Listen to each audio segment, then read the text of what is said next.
Let me know if you guys can hear me. Someone type. If you guys can't hear me, then I'm gonna shut it off. Testing. Can you guys hear me? Uh-oh. Hear you. Cool. Pretty good, or do I need to? Maybe I can up the volume. Maybe that'll help. All right, we'll talk here. So we just got through a seminar with the Oconto County Humane Society, and just want to talk about the experience we had. Overall, it was a pretty awesome experience. I'm always skeptical about going into shelters because sometimes you can have closed-minded people, and you can have egos that flow. You can even start to get people that ask nasty questions about balance training and tools that you use. But this was not the case with them. They were really pretty awesome. Yeah, they were very open to new ideas, and they just wanted to help the dogs the best way they could. It was awesome. We had a couple of pit bulls. Actually, it was nothing but pit bulls and hounds. Damn, it's like every shelter we go to, it's like the majority of them are pit bulls or hounds. Do y'all experience that? Like this Humane Society, I worked about 7 dogs, and 4 were pit bulls, and the other 3 were hounds. And it was crazy.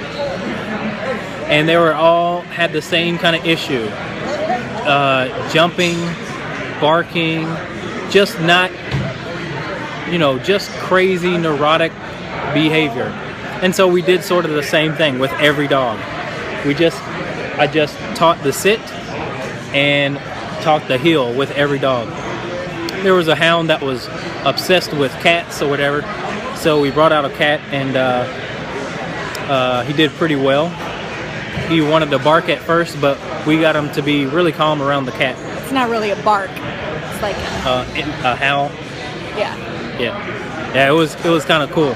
I mean, crazy, but cool at the same time. Anyway, man, it's really good to work with a group of people that are open to new ideas. One of the biggest things that I think we kind of relayed to them that they need to do, because they only have this a small Humane Society, and the biggest thing that we wanted to relay to them is that they need to keep the dogs quiet. They need to keep the dogs from barking their head off back there, and you will have a less stress-free environment, right? Because if you go into a Humane Society and their dogs are barking their head off, you best believe that the dog is gonna be stressed. They've had a couple of dogs that only lasted 1 day with potential adopters, and it's because of jumping. So it's not even like aggressive behaviors, it's just those behaviors that are just like nuisances. Yeah, that's what I'm trying to say. See, this is why she's my better half. See, so when I'm lost, she finishes my sentences. She knows what I'm talking about. Anyway, so a lot of those dogs were just big, a lot of big brattiness, a lot of neuroticness. And the other thing that I told them that was very, very important was that they can't say hi to the dogs when they go in there. They can't. That's where everyone goes wrong. Do not get the dogs excited in the crates, in the kennel. Do not. Everyone, even all the volunteers. Thanks for the hearts. We have to know that. They have to know that. To get dogs to be calm in that back area, you have to ignore all that stupid, jumpy, barky crap. If you reinforce it, they're just going to do it over and over and over again. So that was the biggest message that we told them. If you keep things quiet in your kennel, many of the dogs that are there for a while won't have the effects of the typical shelter dog where you see normally. So if you're a dog trainer, you can identify the shelter dogs because they have certain kind of characteristics that have been reinforced by the shelter workers. So what's cool about this Humane Society is that they're open for change. Even when I told them that, you gotta... They weren't open, they wanted it actually. Yeah. They were asking for it. Yeah, they really were okay with me saying, hey, you got to keep these dogs quiet, man. Where that would strike the nerve of the egotistical environment. These people were like, all right, awesome. They never knew what it means to actually keep a kennel quiet. It means huge for adoptability wise too. And also the other big thing was this: resource aggression. They wanted some new ideas with resource aggression. The typical way that they do it is the first day the dog comes in there, they put a food bowl down and they stick a fake hand in there, and it's like, that's in our opinion, that's just not what you should be doing. You should give the dog some time to adjust a little bit. Are you encouraging them to keep the kennels quiet? So the first thing first, shout out to Tori too. The first thing we do is tell them that they have to create a calm environment. The jumping. So first and foremost, they have to tell the volunteers and the workers not to praise the dog for that neurotic behavior when they're jumping up at the gate.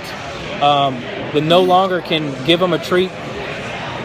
I don't like fake hands. I don't like any hands in my food, man. Oh, unless they're your own. Unless they're my own, yeah. These two hands right here are the only hands I like in my food. Anyway, but anyway, it's all about creating calm whenever there's instability. So even if I told them, get a leash, get a prong, get a slip lead, put it on the dog, and tell the dog to sit. Spend time just getting the dog to sit in the kennel, right? Or teach the place command in the kennel. And so that's the other thing. So the first thing is to ignore or tell them no or off. And I showed them the pet convincer, and I showed them the e-collar, and I showed them the prong collar, and they were all really, really awesome and enthusiastic about all that. So it just is a good feeling to know that there are people so open to all of that, and they just want to learn. They just want to have an environment where they can. So they'll have me back every 2 months for this same seminar because they want to learn. They want to train their fosters. They want to train their staff because they know now how to deal with difficult dogs. There was two pit bulls, two in particular that would fight each other as soon as they saw each other. I mean, just fight. And so I took one, had the prong collar on the dog, and I had the pet convincer in the other hand. So usually what happens is, yes, they reach out for us for help. Yep. So usually what happens is when I'm walking that one pit bull past the kennel of the other pit bull, they just start going at it, fence fighting right away. And they did that. So we walked past and they lit up. So the one lit up. The one that I had didn't because I had a prong collar. And anyway, what I did was took the pet convincer to the other dog that was just going off, and I just sprayed it twice. I went pow pow, and I sprayed it twice, and I just stood there, and the dog got so confused. It went to the back of the kennel and just sat there. Yeah, maybe it was looking a little intimidated, but that's okay because the next time we walked by, the dog totally went into avoidance, which I said was perfect. I said this is the first good step to acceptance. The dog respects that you're walking past the dog. Now those two dogs have the potential to actually get along because you've taken control of that situation, right? Where normally those dogs feel they have to take the control in that situation. Now we've advocated for both of them, and now they can start to have a good relationship. It'll take some time, but that's the first step in getting two dogs to get along. So anyway, food got here. Okay.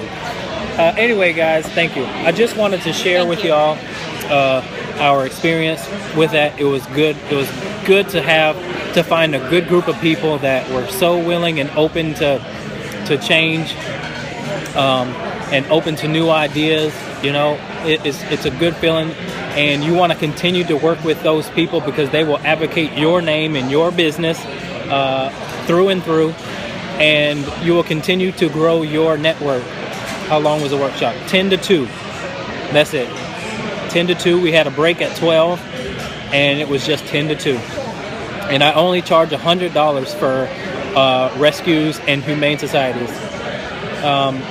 And so being that cheap too, you know, they will definitely feed into what you have to offer, but it just builds your network big time.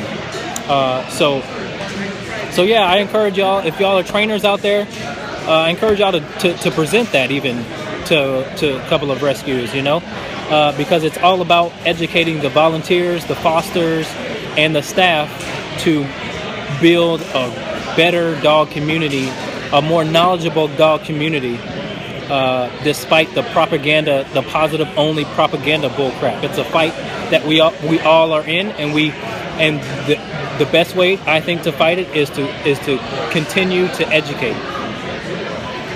So anyway, we just wanted to share our experience. It was Jeremy and Alyssa. We love y'all. Thank you for the hearts. Thank you so much for attending, and we'll be back. Y'all have a great weekend. Peace.